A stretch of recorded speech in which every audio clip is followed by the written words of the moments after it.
Hello dear students, hope you all are fine. Today we are going to start with the rest of the chapter.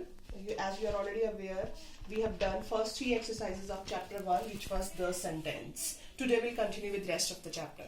As discussed earlier, I told you about the sentence, the meaningful words which convey a proper message, and proper punctuation marks are used in that. Now further in this chapter, you can see here on page number 5, we are on exercise number D. We are going to learn about how to change the simple sentences into interrogative sentences. Like the heading of the D part says, change these sentences into interrogative sentences. Begin each sentence with the word in the brackets. The words are written. Now whenever you want to change the interrogative sentences, we'll be using the helping verbs. Okay, like is, am, are, was, were, whatever is written over there, will, shall, it could be anything, right? Can, etc. These are the helping verbs which we use with the main verbs. These words will come in the beginning of the sentence. I'm giving you the one example. It's also the first sentence of the D exercise. First is already solved, so I'll tell you the second one.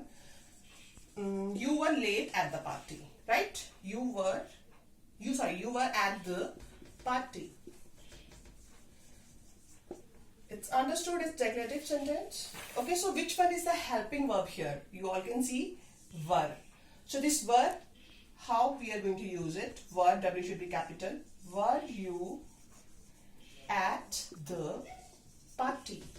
And at the end we'll put a were you at the party. So this was our declarative sentence and we have converted this sentence into interrogative sentence. Okay, this is how you'll do this exercise D.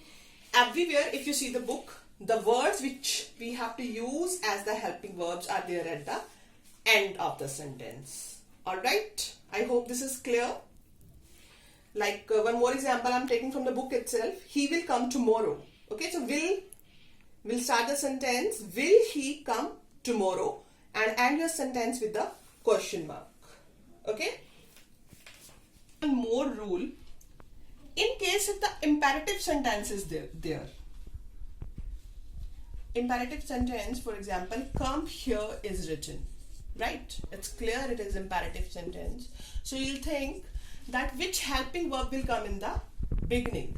So here the subject is understood that the person is talking with someone. Okay, so it could be you come here. How I can change this? Will you come here? So it becomes an interrogative sentences. In this sort of sentences, the subject is understood and I'm using will here.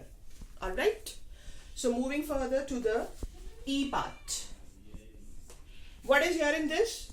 Same exercise is there. See, look at your books, page number 5 E part. Change these sentences to form that is mentioned in the bracket. Again, the form is mentioned, like whether you have to change this into question or statement or exclamation, right?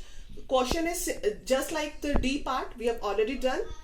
In the statement, we'll be using the the full stop sentences, declarative or imperative we can, and in the exclamation, we'll be using the sign of exclamation. So see in the E part, now I'm explaining each and everything according to the exercises so that it would be easier for you to solve the exercises later on. So here, the first sentence is already they have solved. Show me your book please. This is imperative and we have to change this into the question. Same will be saying, will you show me the book please. Okay, you is the subject which is understood. Same one example we can take, is the baby crying? Alright, is the baby crying? This is the questionnative sentence and we have to change this into the statement. So in the statement we are aware, we'll start from the subject, the baby. Okay, so this is the helping verb which will come here. The baby is crying, and in the end we'll put a full stop. Okay, so in this way, following all the rules which we learnt in the previous video, when I've given the introduction of this chapter, you can convert these all sentences into the form which is mentioned over there. Okay, So the last part is about positive and negative sentences. As we are already aware, positive means change the sentences into. So in the next exercise, we'll be talking about positive and negative sentences. Our D part, this F exercise deals with this. Rewrite these sentences as negative sentences. It means they have given us, in the exercise, they have given us all the positive sentences which we have to change into negative. So how to change? Are you aware? Like if is written, we will say, to convert this into negative, is not. Same, if are is written, we'll say are not, and so on. Whenever helping verb is given, we'll say not. For example, if something is there, something is not a helping verb, but the opposite of this is nothing. When we'll change the something word into negative form, we'll say nothing. So look at the very first sentence, it's already solved. Look at the second. He can swim fast. So what should I write? He can swim fast. Think about it. He can not swim fast. This is negative now. Okay. Let me choose one more example from the book itself. Let it be. We bought 2 tickets for the film. Okay. We bought 2 tickets for the film. So you can say here the form of verb is given, bought. This concept we have already, you are aware about a little bit already in the 3rd class. Bought is the second form of verb, right? So it means this is simple past tense. So what we'll be writing here? Bought, we did not buy. The first form we'll be writing. The first form of bought is buy. Okay. We did not buy 2 tickets for the film.